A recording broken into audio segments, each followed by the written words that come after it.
Next question, let us see, dear students. A incorporation and B incorporation intend to borrow $2 lakhs and $2 lakhs in yen respectively for a time horizon of 1 year. It means that the B incorporation wants to take loan in yen currency. However, it is required to take loan in yen currency for such an amount which is equal to an amount of 2 lakhs dollar. The prevalent interest rates are as follows. For yen currency loan, rate of interest is given, and for dollar currency loan, rate of interest is given. A incorporation wants to borrow in dollar currency, like that information is given. So for A incorporation, the rate of interest will be 9%. And B incorporation wants to borrow such amount of the dollar, such amount of the yen, which is equal to 2 lakhs of dollar. So B incorporation wants to borrow at the rate of 8%. The prevalent exchange rate is 120 yen per dollar. That is, the exchange rate is provided to us. They enter into the currency swap. Swap means interchange, under which it is agreed that B incorporation will pay A incorporation 1% over the yen loan rate of interest, at which the latter have to pay interest as a result of the agreed currency swap.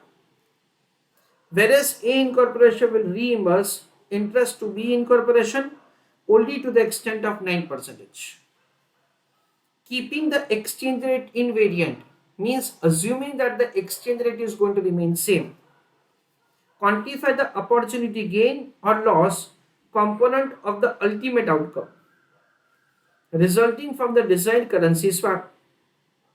Dear students, this is always an assumption that we are going to make that the exchange rate is going to remain same. That is what we understand. Try to make the calculation of the answer on your own. So now friends, let us have understanding. Basically, the rate at which you can borrow is provided to us.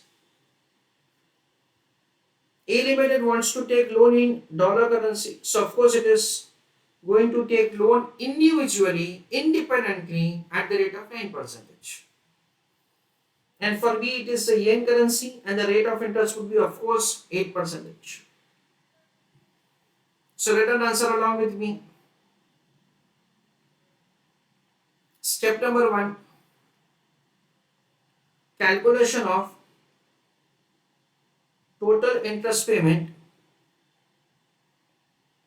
comma, if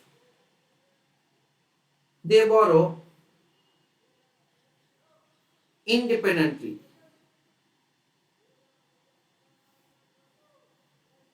So it is A and B. We understand that say A is required to make the payment of interest at 9% and B is required to make payment of interest at 8%. So in that case, the total interest payment would be 17%. That is the interest that it would pay if at all they borrow independently. Step number 2. Dear students, we know step number 2 is that you borrow reverse. So write down, both the companies would be advised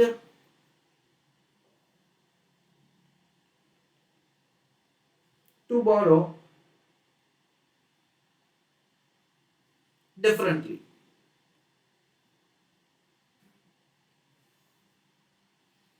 So due to lack of space, I am writing over here.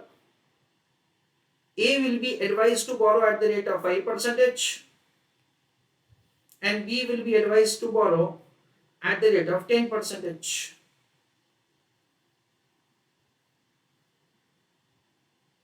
So they have to pay interest in total at the rate of 15%.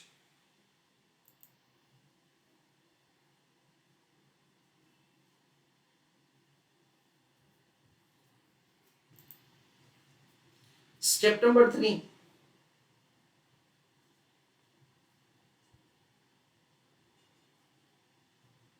swap arrangement. In that, payment of interest to bank.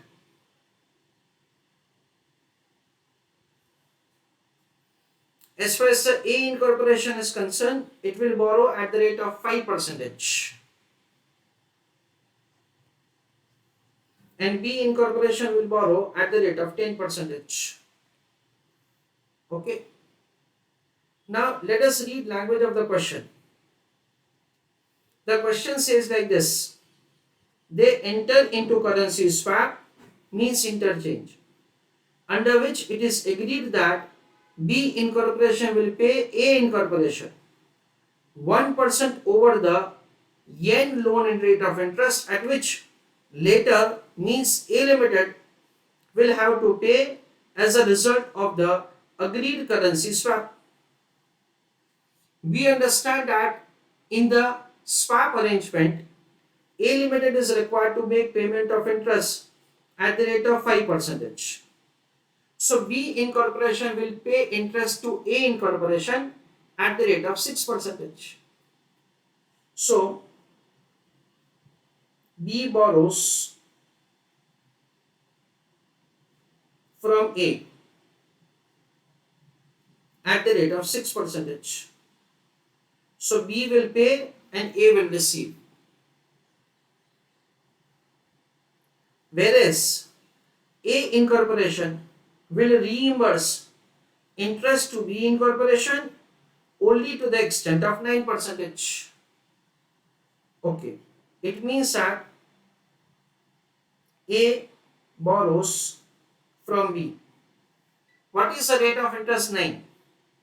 So A will have to make payment of interest at 9% and it will receive interest at the rate of 9%.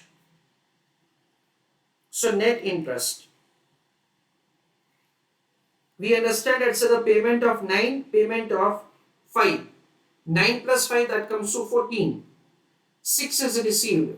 So we understand that say final rate of interest is 8%. This is the net interest cost.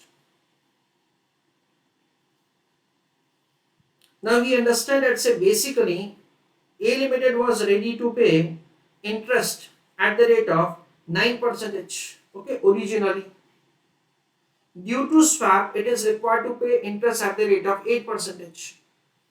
So there is a savings of interest. Savings of interest 1% and savings of interest. It is $2 lakhs into 1%, that comes to $2,000. This is the savings that say A limited will have. B incorporation 10 plus 6, 16, 16 minus 9, that comes to 7%. As far as the B incorporation is concerned, it was ready to pay at the rate of 8. Instead of 8, again you have to pay at 7. So there is a savings of 1%. We understand it's over here $2 lakh into 1%. So savings is $2,000 into 120 yen per dollar. So it comes to 2,40,000 yen. That is what we understand is the advantage which B incorporation will have due to the swap arrangement, and that is the question.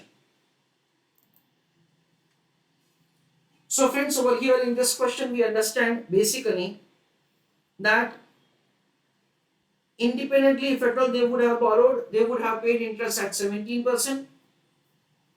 If they borrow as per the swap arrangement, then in that case they have to pay interest in total 15%. There is a savings of interest by 2%. Directly or indirectly, no swap charges information is given. So basically this 2% advantage will be shared by between these two companies. In which ratio it will be spread, that is your shared, it is 1% each, that is what we understand, so from the table which has been given to us in the question. In a way that so whatever this information that say they have provided expressly to us, based on that say we can understand that is a savings of interest by 1%. So let an answer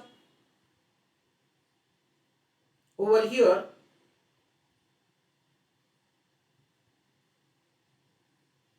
We can see that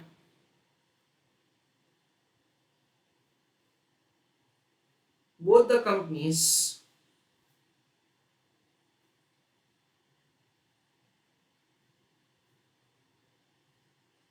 would be able to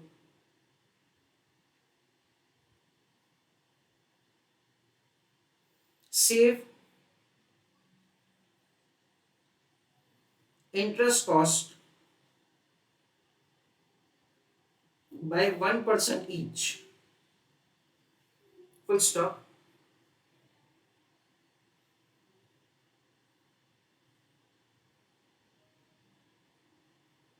When they borrow collectively,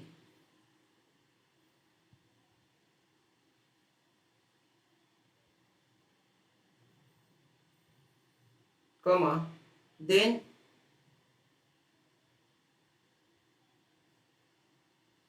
there is a savings of interest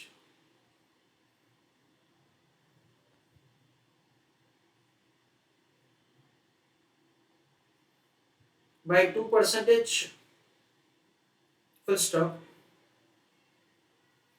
It will be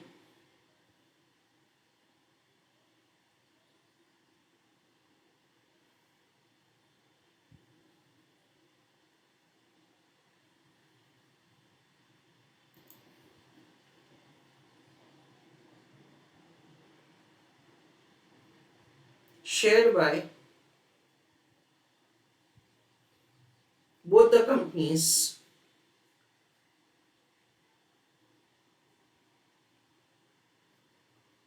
as per given information.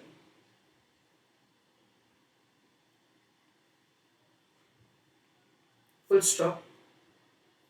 It results into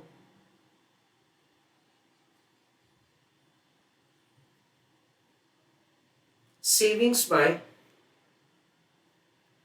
1% for each. Full stop.